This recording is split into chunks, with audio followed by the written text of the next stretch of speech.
ಬೆಳಿಗ್ಗೆ ಜಾಗಿಂಗ್ ಮುಗಿಸಿ ಒಂದು ಕಾಫಿ ಕುಡಿಯೋದಕ್ಕಾಗಿ ಅಡುಗೆ ಮನೆಗೆ ಬಂದಾಗ ಬೆಳಗಿನ ಕೆಲಸಗಳಲ್ಲಿ ಮಗ್ನಳಾಗಿ ನಿಂತಿರೋ ದೀಕ್ಷಳನ್ನು ವಿಕ್ರಮ್ ನೋಡ್ದ. ಅವಳು ಸೀರೆ ಧರಿಸಿದ್ಲು, ಸ್ನಾನ ಮುಗಿಸಿದ್ ಗುರುತಾಗಿ ತಲೆಗೆ ಒಂದು ಟವೆಲ್ ಸುತ್ತಿದ್ಲು. ಅವಳ ಹಿಂದಿನ ಕುತ್ತಿಗೆಯಲ್ಲಿ ಅಲ್ಲಲ್ಲಿ ನೀರಿನ ಹನಿಗಳು ಅಂಟ್ಕೊಂಡಿದ್ವು.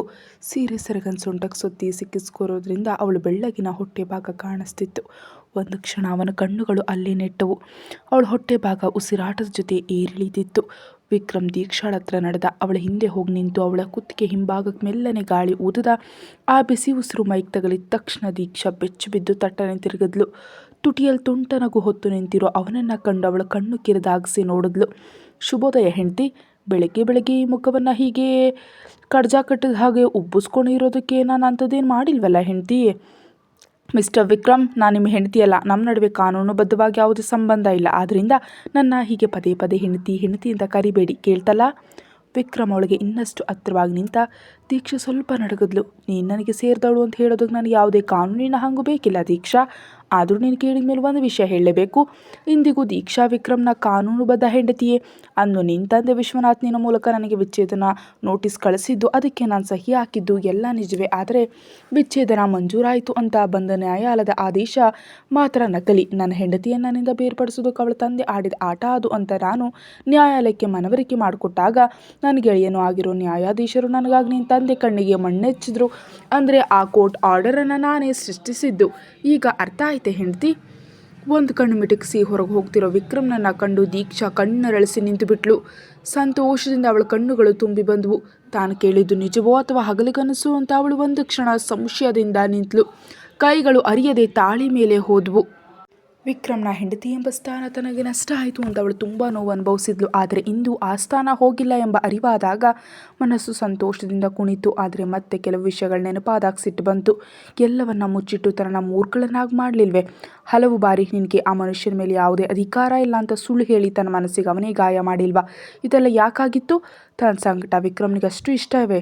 ಇಷ್ಟು ವರ್ಷಗಳ ಕಾಲ ತಾನು ವಿರಹದ ನೋವು ಅನುಭವಿಸೋದಕ್ಕೆ ಕಾರಣ ಆದ ಮನುಷ್ಯ ಈಗ ಪ್ರೀತಿ ತೋರಿಸ್ಕೊಂಡು ಬಂದಾಗ ಅದನ್ನು ಸ್ವೀಕರಿಸೋದಕ್ಕೆ ಅವಳಿಗೆ ಆಗ್ತಿಲ್ಲ. ಏನು ಬೇಡ, ನನಗೆ ನನ್ನ ಮಗಳು ಮಾತ್ರ ಸಾಕು. ಮನಸ್ಸಲ್ಲಿ ಏನೇನೋ ನಿರ್ಧರಿಸಿ ಅವಳ ಹಾಲಿನ ಕಡೆ ನಡೆದ್ಲು. ಲ್ಯಾಪ್ಟಾಪ್ನಲ್ಲಿ ಏನೋ ಕೆಲಸ ಮಾಡ್ತಿರುವಾಗ ದೀಕ್ಷಾ ಅವನ ಮುಂದೆ ಬಂದಳು. ತಲೆ ಎತ್ತಿ ನೋಡಿದ ವಿಕ್ರಮ್ ಕಂಡಿದ್ದು ಕಣ್ಣು ತುಂಬಿಸ್ಕೊಂಡು ನಿಂತಿರೋ ಅವಳನ್ನ. ದೀಕ್ಷಾ, ಏನಾಯಿತು? ಯಾಕೆ ಅಳ್ತಿದ್ಯಾ? ಅವಳ ಭುಜದ ಮೇಲೆ ಕೈ ಇಡೋದಕ್ಕೆ ಬಂದಾಗ, ನನ್ನ ಮುಟ್ಟಬೇಡಿ. ಅವಳ ಕಠಿಣ ಧ್ವನಿಗೆ ವಿಕ್ರಮ್ ಕೈ ಹಿಂದಕ್ಕೆ ತೆಗೆದುಕೊಂಡ. ನನಗೇನೂ ಬೇಡ ನಿಮ್ಮಿಂದ. ನಿಮ್ಮ ಹೆಂಡತಿ ಪಟ್ಟವೂ ಬೇಡ. ಪ್ರಖ್ಯಾತ ಉದ್ಯಮಿಯಾದ ನಿಮ್ಮ ಅರ್ಧಾಂಗಿ ನಾನು ಅಂತ ಎಲ್ರಿಗೂ ತಿಳಿಲಿ ಅಂತ ನಾನು ಆಸೆ ಪಟ್ಟಿದ್ದೆ. ಆದರೆ ನೀವು ನನಗೆ ಮಾಡಿದ್ದೇನು? ಪ್ರತಿ ಕ್ಷಣವೂ ಅವಮಾನ ಮತ್ತು ಅವಗಣನೆ ಹೊರತುಪಡಿಸಿ ಮತ್ತೇನೇನೂ ನೀಡಿಲ್ಲ. ಈಗ ನೋಡಿದ್ರೆ ವಿಚ್ಛೇದನದ ವಿಷಯವೂ ಸುಳ್ಳಂತೆ. ಹೇಗೆ ಸಾಧ್ಯ ಆಗುತ್ತೆ ಹೀಗೆಲ್ಲ ಮಾಡೋದಕ್ಕೆ? ದೀಕ್ಷಾ ಒಬ್ಬ ಮೂರ್ಖಳು ಅಂತ ಅಥವಾ ನಿಮ್ಮನ್ನು ಅಂದವಾಗಿ ಪ್ರೀತಿಸಿದ್ದಕ್ಕೆ ನೀಡ್ತಿರೋ ಶಿಕ್ಷೆಯೇ? ಏನು ತಪ್ಪು ಮಾಡಿದೆ ನಾನು ನಿಮಗೆ ಹೇಳಿ? ಹೌದು, ಒಂದು ತಪ್ಪು ಮಾಡಿದೆ. ನಿಮ್ಮನ್ನು ಪ್ರಾಣಕ್ಕಿಂತ ಹೆಚ್ಚಾಗಿ ಪ್ರೀತಿಸಿದೆ. ಆದರೆ ನನ್ನ ಪ್ರೀತಿ ನಿಮಗೊಂದು ತಮಾಷೆಯಾಗಿತ್ತು. ಇಷ್ಟು ವರ್ಷ ನಾನು ಅನುಭವಿಸಿದ ವಿರಹದ ನೋವಿಗೂ ನೀವೇ ಕಾರಣ. ಈಗ ಪ್ರೀತಿ ಕಾಳಜಿ ಅಂತೆಲ್ಲ ಬಂದಿದ್ದೀರಿ. ಬೇಡ, ಏನೂ ಬೇಡ. ದಯವಿಟ್ಟು ನನ್ನ ಯಾವುದಕ್ಕೂ ಒತ್ತಾಯಿಸಬೇಡಿ. ನನ್ನ ಮಗಳು ಅಲ್ಲ, ನಮ್ಮ ಮಗಳು. ಅವಳ ವಿಷಯದಲ್ಲಿ ನೀವು ಏನು ಬೇಕಾದರೂ ಮಾಡಬಹುದು. ಆದರೆ ನನ್ನ ಬಿಟ್ಟುಬಿಡಿ. ಸ್ವಾಭಿಮಾನ ಅನ್ನೋದು ನನಗೂ ಇದೆ ಅಂತ ನೀವು ತಿಳ್ಕೊಳ್ಬೇಕು. ನಿಮ್ಮಿಂದ ಗಾಯಗೊಂಡ ಒಬ್ಬ ಮೂರ್ಖಳ ಮನವಿ ಇದು. ತುಂಬಿದ ಕಣ್ಣುಗಳನ್ನ ಒರೆಸ್ಕೊಂಡು ಅವಳು ಒಳಗೆ ಹೋದ್ಲು. ವಿಕ್ರಮ್ಗೆ ಕಾಲ ಕೆಳಗಿನ ಮಣ್ಣು ಕುಸಿದಂತ ಅನ್ನಿಸ್ತು. ಹೃದಯ ಮಿಡಿತು. ದೀಕ್ಷಾಳ ಕಣ್ಣಿನಿಂದ ಹರಿದ ಬಿಸಿ ಕಣ್ಣೀರಿನ ಕಿಚ್ಚಿನಲ್ಲಿ ವಿಕ್ರಮ್ ಬೆಂದು ಹೋದ. ಅವಳು ಹೇಳಿದ ಪ್ರತಿಯೊಂದು ಮಾತು ಕಹಿ ಸತ್ಯ ಆಗಿತ್ತು. ಅವಳ ಮೂರ್ಖಳನ್ನಾಗಿ ಮಾಡಿದ್ದಲ್ವೇ ತಾನು? ಮನಸ್ಸಿನಲ್ಲಿರೋ ಪ್ರೀತಿಯನ್ನು ಒಮ್ಮೆಯಾದರೂ ತೆರೆದು ತೋರಿಸಿದ್ರೆ ಇಂದು ಈ ಪರಿಸ್ಥಿತಿ ಬರ್ತಿರಲಿಲ್ಲ. ಎಲ್ಲವನ್ನ ಗೆಲ್ಲೋ ವಿಕ್ರಮ್ಗೆ ದೀಕ್ಷಾಳ ಮನಸ್ಸನ್ನು ಗೆಲ್ಲೋದಕ್ಕೆ ಸಾಧ್ಯವಾಗಲಿಲ್ಲ. ಅದರಲ್ಲಿ ತಾನು ಸೋತಿದ್ದೀನಿ. ಇಂಥ ಒಂದು ಸೋಲಿಗೆ ತಾನು ಅರ್ಹನೇ ಅಂತ ಅವನಿಗನ್ನಿಸ್ತು. ಇದೆಲ್ಲದಕ್ಕೂ ವಿಕ್ರಮ್ನ ಹಠಮಾರಿ ಸ್ವಭಾವವೇ ಕಾರಣ. ನಾನು ನನ್ನನ್ನೇ ದ್ವೇಷಿಸ್ತೀನಿ. ತನಗೆ ತಾನೇ ಅಸಹ್ಯ ಅನ್ನಿಸ್ತು. ತಾಳಿ ಕಟ್ಟಿ ತಂದವಳನ್ನು ಸಂರಕ್ಷಿಸೋ ಬದಲು ಅವಮಾನಿಸಿ ಹೀಗೆ ಮಾಡಿದ್ದಕ್ಕೆ ದೇವರು ನೀಡ್ತಿರೋ ಶಿಕ್ಷೆ ಇದು. ಏನನ್ನೋ ನಿರ್ಧರಿಸಿ ವಿಕ್ರಮ್ ತನ್ನ ಕೋಣೆಗೆ ನಡೆದ. ಹೀಗೆ ಆ ದಿನ ಕಳೆದು ಹೋಯಿತು. ಇಶಾನಿ ಶಾಲೆಯಲ್ಲಿಂದು ವಾರ್ಷಿಕೋತ್ಸವ. ಬೆಳಿಗ್ಗೆಯಿಂದ ಇಶಾನಿ ತುಂಬ ಖುಷಿಯಾಗಿದ್ದಾಳೆ. ಅವಳ ಮತ್ತು ಅಮಲ್ನ ಡ್ಯಾನ್ಸ್ ಹಾಗೂ ಗ್ರೂಪ್ ಡ್ಯಾನ್ಸ್ ಇರೋದರಿಂದ ಅವಳು ತುಂಬ ಸಂಭ್ರಮದಲ್ಲಿದ್ದಾಳೆ. ದೇವತೆಯಂತೆ ರೆಡಿಯಾಗಿ ಬಂದ ತನ್ನ ಪ್ರಾಣದ ಮಗಳನ್ನು ವಿಕ್ರಮ್ ರೆಪ್ಪೆ ಮುಚ್ಚದೆ ನೋಡ್ದ. ಅಪ್ಪ, ನನ್ನ ಉಡುಪು ಚೆನ್ನಾಗಿದೆಯಾ? ಹ್ಞೂ, ಸೂಪರ್ ಆಗಿದೆ. ಅಪ್ಪನ ಚಿನ್ನ ಈಗ ಒಂದು ಗೊಂಬೆ ಥರ ಇದೆಯಾ?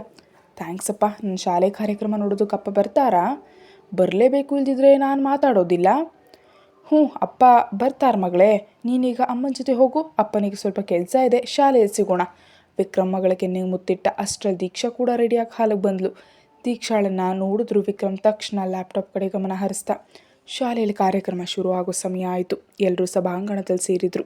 ಪ್ರಾರ್ಥನೆ ಮುಗಿದ ನಂತರ ಶಾಲೆಯ ಪ್ರಾಂಶುಪಾಲರು ಸ್ವಾಗತ ಭಾಷಣ ಮಾಡಿದ್ರು. ಭಾಷಣದ ಕೊನೆಯಲ್ಲಿ ಇಂದಿನ ಕಾರ್ಯಕ್ರಮದ ಮುಖ್ಯ ಅತಿಥಿಯನ್ನು ವೇದಿಕೆಗೆ ಆಹ್ವಾನಿಸಿದ್ರು. ಆ ಅತಿಥಿಯ ಹೆಸರು ಕೇಳಿದ ತಕ್ಷಣ ಇಶಾನಿ ಕಣ್ಣುಗಳು ಅರಳಿದ್ವು. ದೀಕ್ಷಾ ಬೆಚ್ಚಿ ಬಿದ್ಲು. ಕೋಟ್ ಮತ್ತು ಸೂಟ್ ಧರಿಸಿ ಪಕ್ಕಾ ಉದ್ಯಮಿಯ ಲುಕ್ನಲ್ಲಿ ವಿಕ್ರಮ್ ಬಂದ. ದೀಕ್ಷಾ ಅವನನ್ನು ರೆಪ್ಪೆ ಮುಚ್ಚದೆ ನೋಡ್ತಿದ್ಲು. ವಿಕ್ರಮ್ನ ಪುಟ್ಟ ಭಾಷಣ ಮುಗಿದ ತಕ್ಷಣ ಇಶಾನಿ ಅಪ್ಪಾ ಅಂತ ಕೂಗ್ತಾ ವೇದಿಕೆಗೆ ಓಡ್ ಹೋಗಿ ವಿಕ್ರಮ್ನನ್ನು ತಪ್ಪಿಕೊಂಡು. ಎಲ್ಲರೂ ಒಂದು ಕ್ಷಣ ಆಶ್ಚರ್ಯಪಟ್ಟರು. ಪ್ರಾಂಶುಪಾಲರು ಇಶಾನಿಯನ್ನು ತಡೆಯೋದಕ್ಕೆ ಬಂದಾಗ, ಬೇಡ ಮೇಡಮ್, ಅವಳು ನನ್ನ ಮಗಳು. ಅದನ್ನು ಕೇಳಿದ ತಕ್ಷಣ ಎಲ್ಲರ ಕಣ್ಣುಗಳು ದೀಕ್ಷಾಳ ಕಡೆ ತಿರುಗಿದ್ವು. ಯಾಕಂದರೆ ವಿಕ್ರಮ್ನ ಹೆಂಡತಿ ದೀಕ್ಷಾ ಅಂತ ಅಥವಾ ಮಗಳು ಇಶಾನಿ ಅಂತ ಯಾರಿಗೂ ತಿಳಿದಿರಲಿಲ್ಲ. ಕಾರ್ಯಕ್ರಮಗಳೆಲ್ಲ ಮುಗಿದ ನಂತರ ವಿಕ್ರಮ್ ಶಾಲೆ ಕಚೇರಿಯಲ್ಲಿ ನಿಂತಿದ್ದಾಗ ದೀಕ್ಷಾಳನ್ನು ಅಲ್ಲಿ ಕರೆಸಲಾಯಿತು. ಇಷ್ಟು ದೊಡ್ಡ ವ್ಯಕ್ತಿ ಹೆಂಡತಿ ನಮ್ಮ ಶಾಲೆಯಲ್ಲಿ ಕೇವಲ ಕಚೇರಿ ಕೆಲಸ ಮಾಡ್ತಿದ್ದಾಳಲ್ಲ ಅಂತ ಪ್ರಿನ್ಸಿಪಲ್ ಸಂಕೋಚಪಟ್ಟರು. ನಮಗೆ ಒಮ್ಮೆ ಹೇಳಬಾರ್ದಿತ್ತ ದೀಕ್ಷಾ, ವಿಕ್ರಮ್ ಸರ್ ಈ ಶಾಲೆಗೆ ಮೊದಲಿಂದ ತುಂಬ ಸಹಾಯ ಮಾಡ್ತಿದ್ದಾರೆ, ಬಡ ಮಕ್ಕಳ ವಿದ್ಯಾಭ್ಯಾಸಕ್ಕೆ ನೆರವಾಗ್ತಿದ್ದಾರೆ. ಇಂಥ ದೊಡ್ಡ ವ್ಯಕ್ತಿ ಹೆಂಡತಿಯನ್ನು ನಾವು ಸಣ್ಣ ಕೆಲಸಕ್ಕೆ ಇಟ್ಟುಕೊಂಡ್ವಲ್ಲ. ಸಾರಿ ಸರ್, ದೀಕ್ಷಾಳಿಗೆ ಏನು ಹೇಳಬೇಕಂತ ತಿಳಿಲಿಲ್ಲ. ಆಗ ವಿಕ್ರಮ್ ಮಧ್ಯೆ ಪ್ರವೇಶಿಸ್ದ. ಮೇಡಮ್, ನೀವು ಬೇಸರ ಪಡೋ ಅಗತ್ಯ ಇಲ್ಲ. ಯಾಕಂದ್ರೆ ಅವಳು ಇಲ್ಲಿ ಉದ್ಯಮಿ ಹೆಂಡತಿ ಆಗಲ್ಲ, ಬದಲಾಗಿ ಅವಳ ಸ್ವಂತ ಶಕ್ತಿ ಮೇಲೆ ನಿಂತಿದ್ದಾಳೆ. ಅವಳು ಕಷ್ಟಪಟ್ಟು ಓದಿ ಪಡೆದ ಕೆಲಸ ಇದು, ಅದನ್ನು ಅವಳು ಇಷ್ಟಪಟ್ಟು ಮಾಡ್ತಿದ್ದಾಳೆ. ಇದರ ಬಗ್ಗೆ ನಂಗೆ ದೀಕ್ಷಾಳ ಮೇಲೆ ಹೆಮ್ಮೆ ಇದೆ. ಹಾಗಾಗಿ ಅವಳು ಮೊದಲಿನಂತೆ ಇಲ್ಲಿ ಕೆಲಸ ಮಾಡಲಿ. ವಿಕ್ರಮ್ನ ಹೆಂಡತಿ ಎಂಬ ಯಾವುದೇ ವಿಶೇಷ ಮಾನ್ಯತೆ ಅವಳು ಬಯಸೋದಿಲ್ಲ. ಅಷ್ಟು ಹೇಳಿ ಶಾಲೆಗೆ ದೊಡ್ಡ ಮೊತ್ತದ ಚೆಕ್ ನೀಡಿ ವಿಕ್ರಮ್ ಹೊರಬಂದ. ಆಗಲೂ ಅವನವಳನ್ನ ನೋಡಲಿಲ್ಲ. ಯಾಕಂದರೆ ತನ್ನ ನೋಟವು ಅವಳಿಗೆ ತೊಂದರೆ ಕೊಡಬಾರ್ದು ಅಂತ ಅವನು ನಿರ್ಧರಿಸ್ದ.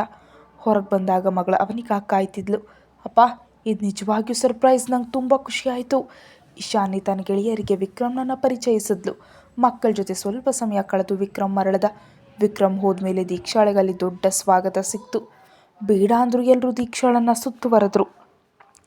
ಸಂತೋಷ ಆಗಬೇಕಾದ ಸಮಯ ಇದು. ಆದರೆ ಕಳೆದ 2 ದಿನಗಳಿಂದ ಅವನ ಒಂದು ನೋಟವು ತನ್ನ ಮೇಲೆ ಬೀಳದಿರೋದು ಅವಳ ಹೃದಯದಲ್ಲಿ ನೋವು ಉಂಟು ಮಾಡಿತು. ಮೆಲ್ಲನೆ ಕಣ್ಬಿಟ್ಟು ಗಡಿಯಾರ ನೋಡಿದಾಗ ಸಮಯ 1:30 ಆಗಿತ್ತು. ಪಕ್ಕಕ್ಕೆ ತಿರುಗಿ ನೋಡಿದಾಗ ಅಪ್ಪ ಮತ್ತು ಮಗಳು ಗಾಢ ನಿದ್ರೆಯಲ್ಲಿದ್ದಾರೆ. ಅವಳ ಪ್ರಾಣ ಮತ್ತು ಜೀವ ಇಬ್ಬರು ಅಲ್ಲೇ ಇದ್ದಾರೆ. ದೀಕ್ಷಾ ಬೆಡ್ನಿಂದ ಎದ್ದು ವಿಕ್ರಮ್ ಮತ್ತು ಮಗಳಿಗೆ ಹೊದಿಕೆಯನ್ನು ಸರಿಪಡಿಸಿ ಬಾಲ್ಕನಿಗೆ ಬಂದಳು. ಅವಳಿಗೆ ಅತ್ಯಂತ ಪ್ರಿಯವಾದ ಸ್ಥಳ ಇದು. ಈ ಮನೆಯಲ್ಲಿ ವಿಕ್ರಮ್ನ ಬಂಧನದಲ್ಲಿದ್ದಾಗಲೂ ಅವಳಿಗೆ ಮುಕ್ತವಾಗಿ ಬರೋದಕ್ಕೆ ಅವಕಾಶವಿದ್ದ ಏಕೈಕ ಜಾಗ ಇದು. ಆಕಾಶ, ಹಕ್ಕಿಗಳು, ಹೂಗಳನ್ನ ಅವಳು ಇಲ್ಲಿಂದಲೇ ಆಸ್ವಾದಿಸ್ತಿದ್ಲು.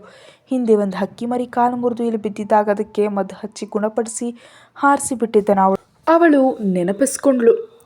ನಗರದ ಗದ್ದಲದಿಂದ ದೂರ ಇರೋ ಈ ಮನೆ ಬಾಲ್ಕನಿಯಿಂದ ನೋಡಿದ್ರೆ ದೂರದ ನಗರದ ದೀಪಗಳು ಕಾಣಿಸುತ್ತವೆ.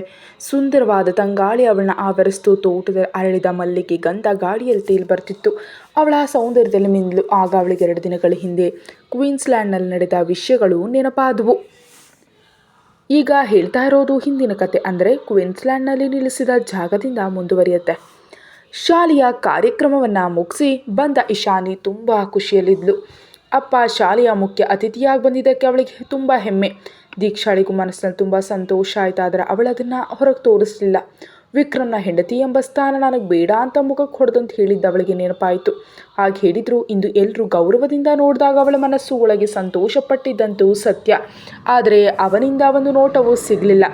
ಮತ್ತೆ ಅವಗಣನೆಯ ಗುಂಡಿಗೆ ತಳೆದಿದ್ದಾನಿಗೆ. ಇಲ್ಲ, ಈ ಮೌನ ಮತ್ತು ಅವಗಣನೆಗೆ ಒಂದೇ ಅರ್ಥ ಇದೆ. ತಾನು ಹೇಳಿದ ಮಾತುಗಳು ನೀಡಿದ ನೋವು. ಆ ನೋವನ್ನು ನಾನು ಅವನ ಕಣ್ಣಲ್ಲಿ ಕಂಡೆ. ಯಾಕೋ ತಿಳಿದು ಅಂದ ಹಾಗೆ ಹೇಳಬೇಕು ಅನ್ನಿಸ್ತು. ಆ ಹೃದಯಕ್ಕೆ ನೋವಾಗತ್ತೆ ಅಂತ ತಿಳಿದಿದ್ರು ಹಾಗೆ ಹೇಳಿದೆ. ಆದರೆ ಈಗ ತುಂಬ ಬೇಸರ ಆಗ್ತಿದೆ. ಹೀಗೆ ಯೋಚಿಸ್ತಿರುವಾಗ ವಿಕ್ರಮ್ನ ಕಾರ್ ಬಂದು ನಿಂತಿತು. ಇಶಾನಿ ಓಡ್ ಹೋದ್ಲು. ವಿಕ್ರಮ್ ಮಗಳನ್ನ ಎತ್ತಿ ಮುದ್ದಾಡ್ತಾ ಮುತ್ತಿಡೋದನ್ನ ದೀಕ್ಷಾ ನೋಡ್ತಾ ನಿಂತಳು. ಅವನು ಒಳಗೆ ಬಂದು ಹಾಲ್ನಲ್ಲಿ ಕೂತಾಗಲೂ ತನ್ನ ಕಡೆ ನೋಡಲಿಲ್ಲ. ಹೃದಯ ಮತ್ತೆ ನೋಯಿತು. ಆ ನೋವನ್ನು ಮುಚ್ಚಿಟ್ಟು ಅವಳು ಒಳಗೆ ನಡೆದ್ಲು. ಅಪ್ಪ ಮತ್ತು ಮಗಳು ತಮ್ಮದೇ ಲೋಕದಲ್ಲಿದ್ದರು. ಆದರೆ ವಿಕ್ರಮ್ನ ಹೃದಯ ಮಿಡಿತಿತ್ತು. ತನ್ನ ಪ್ರಿಯತಮೆಯನ್ನು ತಪ್ಪಿಕೊಳ್ಳಲು, ಅಪಾರ ಪ್ರೀತಿ ನೀಡಲು ಅವನ ಮನಸ್ಸು ಹಂಬಲಿಸ್ತಿತ್ತು. ಆದರೆ ಅವಳ ಮಾತುಗಳು ನೆನಪಾದಾಗ ಅವನಿಗೆ ಹಿಂಜರಿಕೆಯಾಯಿತು. ನಾನು ಆ ಪಾಪದ ಹುಡುಗಿಗೆ ತುಂಬ ನೋವು ನೀಡಿದ್ದೀನಿ. ಇನ್ನು ನನ್ನಿಂದ ಅವಳಿಗೆ ನೋವಾಗಬಾರದು. ನನ್ನ ಉಪಸ್ಥಿತಿಯೇ ಅವಳಿಗೆ ತೊಂದರೆ ಅಂದಮೇಲೆ ನಾನು ಅವಳಿಂದ ದೂರ ಇರೋದೇ ಒಳಿತು. ವಿಕ್ರಮ್ ನಿರ್ಧಾರ ಕೈಗೊಂಡ. 1-2 ದಿನಗಳು ಕಳೆದವು. ವಿಕ್ರಮ್ ದೀಕ್ಷಾಳಿಗೆ ಯಾವುದೇ ತೊಂದರೆ ಕೊಡದೆ ದೂರವೇ ಉಳಿದ. ಹಾಗೆ ಮಾಡುವಾಗಲೂ ಅವನು ಒಳಗೆ ಅಳ್ತಿದ್ದ. ಒಂದು ಸಂಜೆ ವಿಕ್ರಮ್ ಮತ್ತು ಇಶಾನಿ ಹಾಲ್ನಲ್ಲಿ ಕೂತಿದ್ರು. ಏನಮ್ಮ ಇಶಾನಿ, ನಾಳೆ ದೀಕ್ಷಾಮನ್ ಜನ್ಮದಿನ, ಅಪ್ಪ ಏನು ಗಿಫ್ಟ್ ಕೊಡ್ತಾರೆ?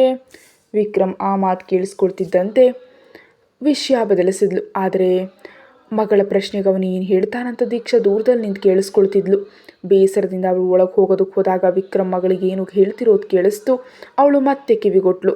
ಇಶಾನಿ ಮಗಳೇ, ಅಪ್ಪನಿಗೆ ಒಂದು ಮಾತು ಹೇಳಬೇಕಿದೆ. ಅಪ್ಪ ಹೇಳಿದ ಮೇಲೆ ನೀನು ಬೇಜಾರು ಮಾಡ್ಕೊಳ್ಬಾರ್ದು ಆಯಿತಾ? ಹೇಳಿ ಅಪ್ಪ, ನಾನು ಬೇಜಾರು ಮಾಡ್ಕೊಳ್ಳೋದಿಲ್ಲ. ಅಪ್ಪ ನಾಡಿದ್ದು ಮತ್ತೆ ಹೋಗ್ತಿದ್ದಾರೆ.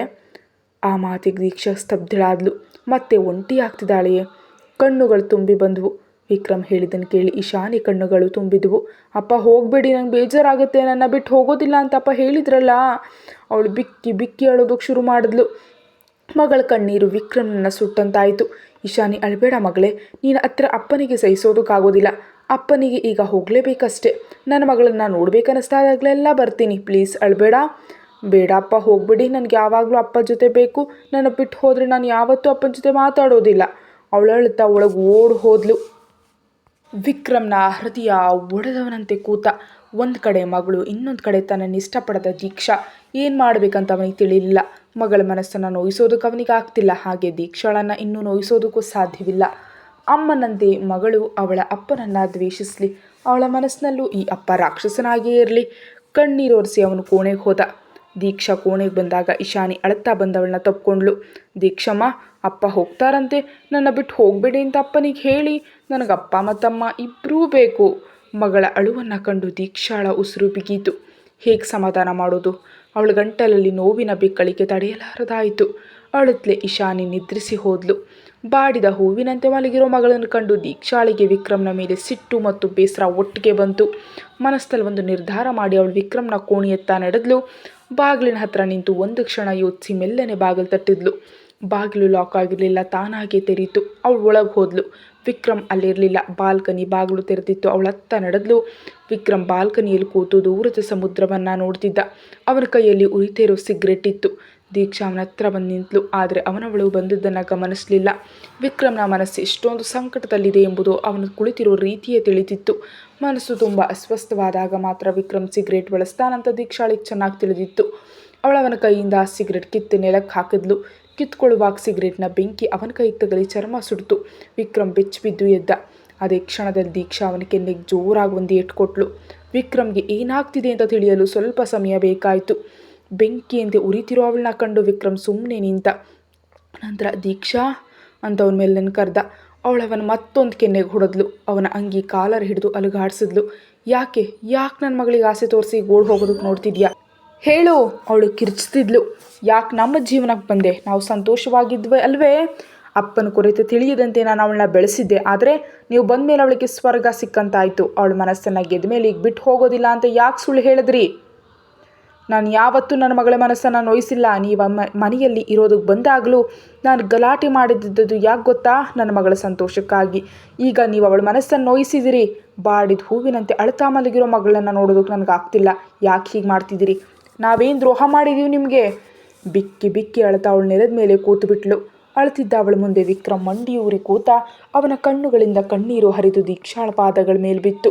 ನಡುಗೋ ಕೈಗಳಿಂದ ಅವಳ ಪಾದಗಳನ್ನ ಹಿಡಿದು ವಿಕ್ರಮ್ ಅವಳ ಕಾಲಿಗೆ ಮುಖ ಇಟ್ಟು ಅತ್ತ.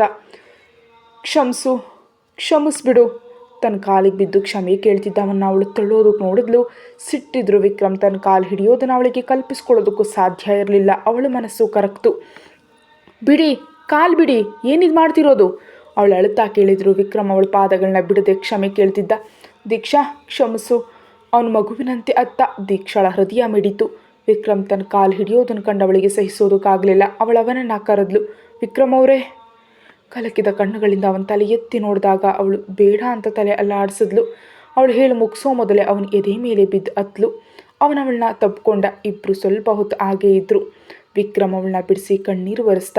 ದೀಕ್ಷಾ, ಅಳಬೇಡ. ನನ್ನಿಂದ ನೀನು ತುಂಬ ಹತ್ತಿದ್ಯಾ. ಅವಮಾನ ಮತ್ತು ನೋವನ್ನು ತುಂಬ ಅನುಭವಿಸಿದೆಯಾ. ಎಲ್ಲದಕ್ಕೂ ನಾನೇ ಕಾರಣ. ನನ್ನ ಜಂಬ, ನನ್ನ ಹುಚ್ಚು ಆಲೋಚನೆಗಳು. ಇಂದು ನನಗೆ ಅರಿವಾಗ್ತಿದೆ ವಿಕ್ರಮ್ದು ದೊಡ್ಡ ತಪ್ಪು ಅಂತ. ನಿನ್ನ ಪ್ರೀತಿಗೂ ನಾನು ಅರ್ಹನಲ್ಲ. ಆದರೆ ದೀಕ್ಷಾ, ನಾನು ನಿನ್ನ ಪ್ರೀತಿಸ್ತಿರ್ಲಿಲ್ಲ ಅಂತ ಮಾತ್ರ ಹೇಳಬೇಡ. ಪ್ರೀತಿ ಈ ನೀಲಿ ಸಮುದ್ರದಷ್ಟೇ ಅಪಾರವಾಗಿತ್ತು, ಆದರೆ ಅದನ್ನು ಹೊರಗೆ ತೋರಿಸಲಿಲ್ಲ. ಯಾಕೆ ಎಂಬ ಪ್ರಶ್ನೆಗೆ ನನ್ನ ಬಳಿ ಉತ್ತರ ಇಲ್ಲ ದೀಕ್ಷಾ. ಮನಸ್ಸಲ್ಲಿ ನಿನ್ನನ್ನು ಪ್ರೀತಿಸ್ತಿದ್ರು, ಅದನ್ನು ತೋರಿಸೋದಕ್ಕೆ ನನ್ನ ಜಂಬ ಅಡ್ಡ ಬಂತು. ಅಥವಾ ನಾನು ನಿನಗೆ ಸರಿ ಹೊಂದೋದಿಲ್ಲ ಎಂಬ ಕೀಳರಿಮೆ ನನ್ನನ್ನು ಹಿಂದೆ ಎಳೀತು. ಆದರೆ ಪೂರ್ತಿಯಾಗಿ ನೀನು ನನ್ನವಳಾದ ಆ ಕ್ಷಣ ನನ್ನ ಮನಸ್ಸನ್ನು ನಿನ್ನ ಮುಂದೆ ತೆರೆಯೋದಕ್ಕೆ ಬಯಸಿದ್ದೆ. ಅಲ್ಲೂ ನಾನು ಸೋತೆ. ಅಲ್ಲಿಂದ ನಿನ್ನ ಎದುರಿಸೋದಕ್ಕೆ ಮುಜುಗರ ಆಗಿ ಬಿಸ್ನೆಸ್ ಟೂರ್ ಅಂತ ದೂರ ಹೋದೆ. ಆದರೆ ನಿನ್ನ ಜೊತೆಗೆಲ್ಲದ ಆ ದಿನಗಳಲ್ಲಿ ನನಗೆ ತಿಳಿತು ನೀನು ನನಗೆಷ್ಟು ಮುಖ್ಯ ಅಂತ. ನೀನಿಲ್ಲದೆ ವಿಕ್ರಮ್ ಅಪೂರ್ಣ. ನನ್ನ ಮನಸ್ಸು ಪ್ರೀತಿ ಎಲ್ಲವನ್ನ ನೀನು ನೀಡೋದಕ್ಕೆ ಓಡ್ ಬಂದಾಗ ನನಗೆ ಸಿಕ್ಕ ಸುದ್ದಿ ನೀನು ಕಾಣೆಯಾಗಿದೆಯಾ ಅಂತ. ತುಂಬ ಹುಡುಕ್ತೆ, ಹುಚ್ಚನಂತೆ ತಿಂಗಳುಗಟ್ಟಲೆ ಮದ್ಯವನ್ನೇ ನಂಬಿ ಬದುಕ್ತೆ. ನಂತರ ತಂದೆ ತಾಯಿ ನೆನಪಾಗಿ ಕಂಪ್ನಿ ಕೆಲಸ ನೋಡಿಕೊಂಡೆ. ಆದರೆ ಪ್ರತಿ ಪ್ರಯಾಣದಲ್ಲೂ ನನ್ನ ಕಣ್ಣುಗಳು ನಿನ್ನನ್ನೇ ಹುಡುಕ್ತಿದ್ವು ದೀಕ್ಷಾ.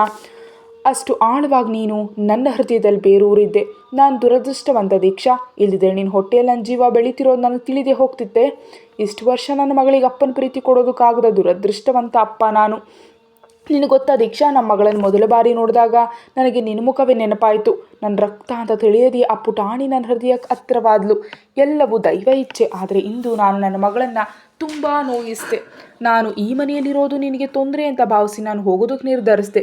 ಆದರೆ ಅದು ಮಗಳಿಗೆ ನೋವುಂಟು ಮಾಡುತ್ತೆ ಅಂತ ಮರೆತು ಬಿಟ್ಟೆ. ನನ್ನ ಮೇಲೆ ದ್ವೇಷ ಇದೆಯಲ್ವೇ?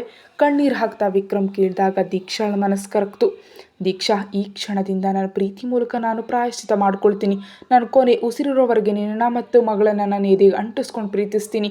ನನಗೆ ಅವಕಾಶ ನೀಡ್ತೀಯಾ? ದೀಕ್ಷಾ ಕೈ ಚಾಚಿದ್ಲು. ವಿಕ್ರಮ್ ಅವಳು ಎದೆ ಮೇಲೆ ಮುಖ ಇಟ್ಟು ಅತ್ತ ಅವಳವನನ್ನು ತಪ್ಪಿಕೊಂಡ್ಳು. ವಿಕ್ರಮ್ ಅವರೇ, ಎಲ್ಲವನ್ನ ಮರೆತು ಬಿಡೋಣ. ನಾವು ತುಂಬ ನೋವು ಅನುಭವಿಸಿದ್ದೀವಿ. ಇನ್ನು ಮುಂದೆ ನಮ್ಮ ಇಶಾನಿಯ ಅಪ್ಪ ಅಮ್ಮನಾಗಿ ಸಂತೋಷದಿಂದ ಬದುಕೋಣ. ಸಾವು ಹೊರತುಪಡಿಸಿ ಬೇರೆ ಯಾವ ಬೇರ್ಪಡೆಯೂ ಇರಬಾರ್ದು ಅಂತ ನನಗೆ ಮಾತು ಕೊಡಿ. ವಿಕ್ರಮ್ ಅವಳ ತುಟಿ ಮೇಲೆ ಬೆರಳಿಟ್ಟು ತಡೆದ. ದೀಕ್ಷಾ, ಇನ್ನು ಬೇರ್ಪಡೆ ಎಂಬುದು ಇದ್ದರೆ ಅದು ನನ್ನ ಸಾವಿನಿಂದ ಮಾತ್ರ.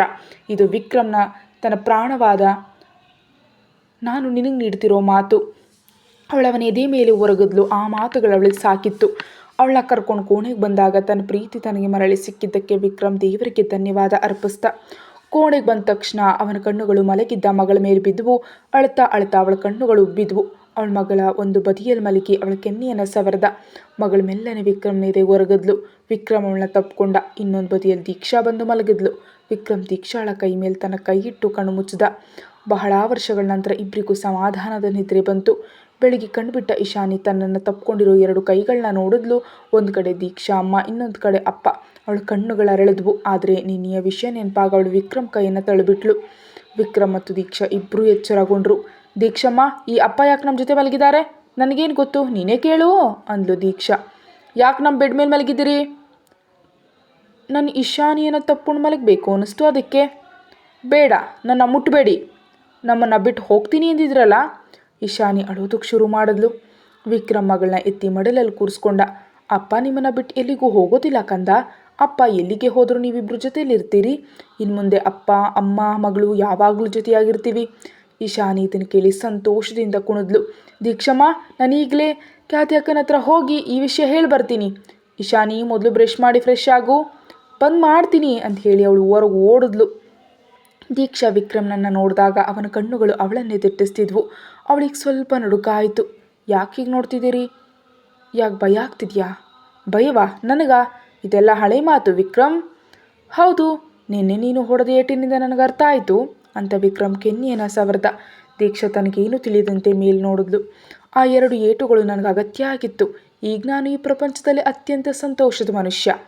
ಇನ್ನು ಅದರ ಬಗ್ಗೆ ಯೋಚಿಸ್ಬೇಡಿ, ಎಲ್ಲವನ್ನ ಮರೆಯೋಣ. ಸರಿ, ಫ್ರೆಶ್ ಆಗಿ ಬನ್ನಿ, ನಾನು ತಿಂಡಿ ತಯಾರು ಮಾಡ್ತೀನಿ. ಖ್ಯಾತಿ ಅಕ್ಕನ ಮನೆಯಲ್ಲಿ ಇಶಾನಿ ಕತ್ತಿನಿಂದ ಕೂತಿದ್ಲು.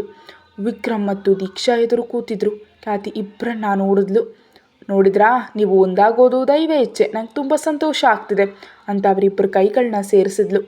ಖ್ಯಾತಿ ಅಕ್ಕ ದೀಕ್ಷಾಳಿಗೆ ಸ್ವಂತ ಅಕ್ಕನಿಗಿಂತ ಹೆಚ್ಚಾಗಿದ್ಲು. ಕಷ್ಟ ಕಾಲದಲ್ಲಿ ಅವಳನ್ನ ಸಾಕಿ ಸಲಹಿದ್ಲು. ಈ ಜನ್ಮ ಇಡೀ ನಾನು ನಿಮಗೆ ಋಣಿಯಾಗಿದ್ದೀನಿ ಅಕ್ಕ ಅಂತ ದೀಕ್ಷಾ ಅತ್ಲು. ಎಲ್ಲರೂ ಸ್ವಲ್ಪ ಸಮಯ ಅಲ್ಲಿ ಕಳೆದ್ರು. ಇನ್ನು ಒಂದು ದಿನ ಮಾತ್ರ ಕ್ವೀನ್ಸ್ಲ್ಯಾಂಡ್ನಲ್ಲಿ ಇರೋದು ಅಂತ ತಿಳಿದ ದೀಕ್ಷಾಳಿಗೆ ಸ್ವಲ್ಪ ಬೇಸರ ಆಯಿತು. ಇಶಾನಿಗೂ ಗೆಳೆಯರನ್ನ ಬಿಟ್ಟು ಹೋಗೋದಕ್ಕೆ ಬೇಸರ ಆಗಿತ್ತು. ವಿಶೇಷವಾಗಿ ಅಬೆಲ್ನನ್ನು ನೋಡೋದಕ್ಕೆ ಅವಳ ಮನಸ್ಸು ಹಂಬಲಿಸ್ತಿತ್ತು. ಅವನಿಗೆ ಜ್ವರ ಬಂದಿರೋದ್ರಿಂದ ಶಾಲೆಗೆ ಬಂದಿರಲಿಲ್ಲ. ಇಶಾನಿ ಬೇಸರದಿಂದ ಕೂತಿದ್ಲು. ಕತೆ ಮುಂದುವರಿಯುತ್ತೆ. ಹೆಚ್ಚಿನ ವಿಡಿಯೋಗಾಗಿ ಸಬ್ಸ್ಕ್ರೈಬ್ ಮಾಡಿ ಮತ್ತು ಮೆಂಬರ್ಶಿಪ್ ತಗೊಳ್ಳಿ.